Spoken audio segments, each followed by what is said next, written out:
зборува за драма. Требаше во дворовите на граѓаните да копаат и да градат рудници, пратениците од ВМРО, така стававте по вашите Facebook статуси. Толку околу драма.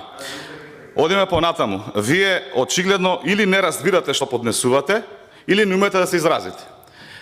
Амандманите кои што ги поднесувате, велите дека ќе изградите една зграда за да се намалят високите пазарни цени на становите.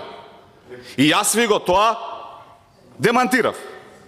Концептот кој што сега овдека го зборувате е изградба на социјални станови. Тоа е нешто сосема различно. Бидејќи сте од двојка, еве, колега Амар Мециновиќ, отидете до Бутел. Таму се делат и ќе се поделат 300 социјални станови само во Бутел. Различен е концептот на социјални станови и на станови кои што вие предлагате да се изградат за да се намали цената. Не знам дали се разбирате што зборувате. И благодарам.